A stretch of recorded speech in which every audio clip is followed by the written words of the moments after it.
Power play में हमने बनाए 45 रन्स और सिर्फ 5 सिंगल्स लिए हमने फर्स्ट 10 ओवर्स में, और रिजवान ने बनाए 4 ऑफ फर्स्ट 23 डिलीवरी से। ये थोड़े मैच के स्टैट्स भी आपसे शेयर करते हैं जी। राशिद भाई, सो क्या हुआ, ये पिच ट्रिकी थी, मेंटल ब्लॉक था या क्या था?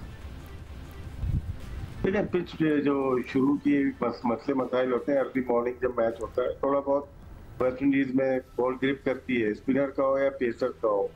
लेकिन जब आप इस स्टेज पे खेल रहे होते हो तो ये मामूली चीज होती है, आप इंटरनेशनल क्रिकेट खेल रहे हैं। साइम अय्यूब ओनली मतलब कि बाउंड्रीज के ऊपर रिलाय कर रहे हैं, वो भी एक ही रीजन में गली और पॉइंट की तरफ, या तो उनको शॉर्ट ऑफ लेंथ मिले तो वो पिकअप शॉट खेले। तो ये ज्यादा अरसे नहीं चलेगा। आपको प्रिडिक्टेड जो शॉट्स है ना, उनको अच्छे बॉलर या अच्छे जो कोचेज होते हैं वो उसको पिक कर लेते हैं। तो थोड़ा सा ऑफ स्टंप के बाहर आपको शॉर्ट ऑफ लेंथ या आगे बॉल करके आपको आउट किया जा रहा है, समझ में आ गया कि एक ही रीजन में वो खेल रहा है। सेम अब्दुल्ला शफीक का, आप बड़ी इनिंग चाहिए ओपनर से, क्योंकि आपकी जो दोनों सीनियर प्लेयर है बाबर आजम आते ही आउट हो, ठीक है। लेकिन जो जहाँ पे रन रेट हमारा जो मसले मसाइल शुरू हुए वहाँ रिजवान के आने के बाद शुरू, वहाँ बहुत ज्यादा डॉट बॉल गली। 18 बॉल के बाद उन्होंने अपना पहला रन दिया है, यानी कि 19 बॉल पे उनका 1 रन था। उसके बाकी 38 बॉल के ऊपर उन्होंने 16 रन बनाए। किसी भी क्रिकेट में, चाहे टेस्ट क्रिकेट में भी अब ऐसा नहीं खेला जाता। वहां से जब ब्लॉकेज हो और बीच में आपकी बारिश आ जाए और आने वाला बैट्समैन इसको कैसे तेज करेगा, वो अंदर आता है, फिर 2 विकेटें गिर जाती है। कल के बैटिंग में पाकिस्तान के सबसे ज्यादा जो उम्मीद मैच देख के लगाई थी वो हुसैन तलत से ही लगाई थी। बहुत ही जबरदस्त क्रिकेट खेल रहा था, क्योंकि उसको बिल्ड करना आता है, तो नंबर भी उसको अच्छा मिला। शॉर्ट बेहाइंड हो गया, थोड़े आगे की बॉल को पीछे जाके कट मारे, बहुत अच्छा कैच किया शेहोब ने। लेकिन वो एक ऐसा प्लेयर था जिससे हमें डैमेज हुआ है, नो डाउट। हसन नवाज जो बैटिंग कर रहे हैं, वो आंधी हो तूफान हो, उनका एक स्टाइल है खेलने का, उनकी वजह से हम यहाँ तक पहुंचे, वरना 150 भी हम नहीं करते। बैटिंग में 4 ऊपर के रन नहीं करेंगे तो प्रॉब्लम तो आएगी। बॉलिंग की बात हम बाद में करते हैं। जी जी बिल्कुल। And सिको, I mean you know, power play में प्रेशर रिलीज करने का कोई प्लान नहीं था, या you just waiting for boundaries? Singles क्यों नहीं हो? क्या I mean my question is कि क्या सिंगल्स का कल्चर एकदम से ख़त्म हो गया है? Where are they? मेरी सरप्राइज मैं सर देखें, कुछ चीज़ें अच्छी भी हुई है कल। तो वो पॉजिटिव्स की भी बात करेंगे। पॉजिटिव्स ये हुई है कि जी आपने 3 चेंजेस कर दी। कल हमने यहाँ पे बैठ के रिक्वेस्ट की थी नकवी साहब से, क्रिकेट बोर्ड से, तो सब हंस रहे थे कि जी आप मैनेजमेंट का क्यों नहीं कह रहे। मैं नहीं, वो लोग सुन लेते हैं तो मैनेजमेंट सुनता नहीं। But I have one problem, आप 3 चेंजेस के आप कह रहे हैं पॉजिटिव है, बट सुफियान वकीम वाज दैट पॉजिटिव चेंज। सबसे बड़ी बात जो खुशी की है वो इब्रार को खिलाया आपने। 9-6 मैचों के बाद उसको बेचारे को खिलाया और उसने अच्छी बॉलिंग की। उसकी इकॉनमी 3 की थी, 7 ओवर्स 23 रन, 1 विकेट। उसने बुरी बॉल नहीं, बहुत अच्छी बॉल की है उसने, रोक के रखा। तो ये तो उसकी बॉलिंग साइड है, मगर बैटिंग के अंदर वही जो सीनियर फेल हुए।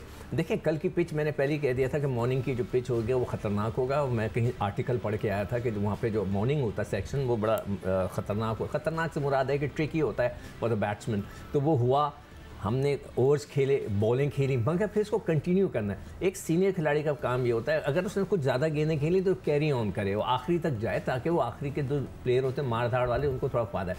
मगर जो ड्रॉबैक्स हुए उसके अंदर जो ब्रेक्स आई हैं, ब्रेक्स कई दफ़ा अच्छी नहीं होती। प्लेयर सेटल होता है तो ब्रेक आ जाता है, फिर वो अंदर जाता है, फिर ब्रेक आ जाता है। तो वो चीज़ें भी पाकिस्तान के लिए जो है वो इतनी मज़ेदार नहीं थी। अदरवाइज़ पाकिस्तान की जो 2-3 चीज़ें हैं वो अच्छी हुई हैं, जो चेंजेस उन्होंने की। वेल डन सर, कोच साहब आपको बहुत बहुत मुबारक हो, आपने हमारी बात मान के कुछ चेंजेस किए।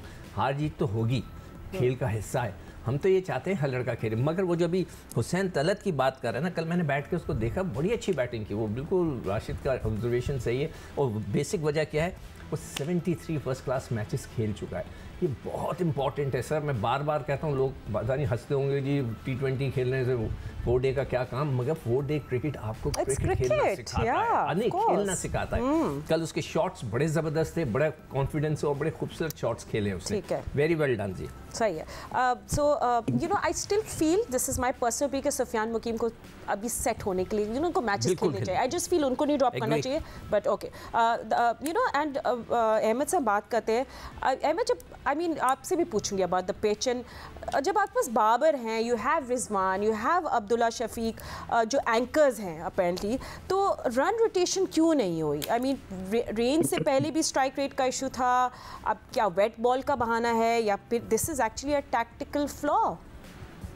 दुनिया में अगर आप देखेंगे तो दुनिया के सीनियर प्लेयर्स जो होते हैं वो वो इसलिए होते हैं कि वो गेम को सही रीड कर सकें और वो जो यंगस्टर्स हैं उनके आगे ढाल बन सके। या उल्टा है, या हमारे सीनियर प्लेयर पिछले 4 साल से अपनी फॉर्म बहाल करने के चक्करों में ही लगे हुए और उनकी फॉर्म भी बहाल नहीं हो रही और पाकिस्तान को भी नुकसान पे नुकसान हो रहा है। कल सुबह वाला मैच था वेस्ट इंडीज, राशिद भाई को पता है कि वो ऐसी जगह है कि इंसान खो जाता है, अक्सर जो है थोड़ा सा डी ट्रैक हो जाता है, बड़ा मुश्किल होता है वहाँ के पानी से बचना, तो वहाँ पे फोकस करना पड़ता है।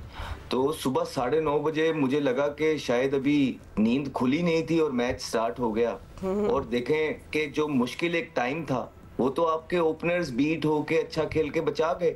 अब जब कैश करने वाला टाइम था, पहले आपके ओपनर्स दोनों आउट हुए, कोई एक्सक्यूज वाली बात नहीं है, गलत आउट हुए दोनों को, परफॉर्मेंस करनी चाहिए। फिर 1 डाउन प्लेयर आपके बाबर आजम आए, पिछले मैच में वो 70-75 के स्ट्राइक रेट से खेले हैं। यू एक्सपेक्ट कि हाँ यार बड़े अरसे बाद वो मैच खेल रहे हैं, थोड़ा सा टाइम लगता है आके सेट होने में, कुछ बॉल वो खेले, कॉन्फिडेंस आएगा आने वाले मैचेस में, वो ज्यादा बेहतर परफॉर्म कर सकेंगे। शुरू के अंदर ही सीधा बॉल मिस कर गए, ऐसी कोई बड़ी बात नहीं है, 0 पे इंसान आउट होता है, लेकिन जिस तरह वो आउट हो रहे हैं हर गुजरते हुए मैच के अंदर, आप देखिए कि वो नए नए तरीके ढूंढ रहे हैं। जब भी उन्हें बॉलर हल्का सा विकेटों के अंदर तेज आगे करता है वो स्ट्रगल करते हैं, लेफ्ट आर्म स्पिनर आता है वो स्ट्रगल करते हैं, और स्पिनर आता है वो स्ट्रगल करते हैं।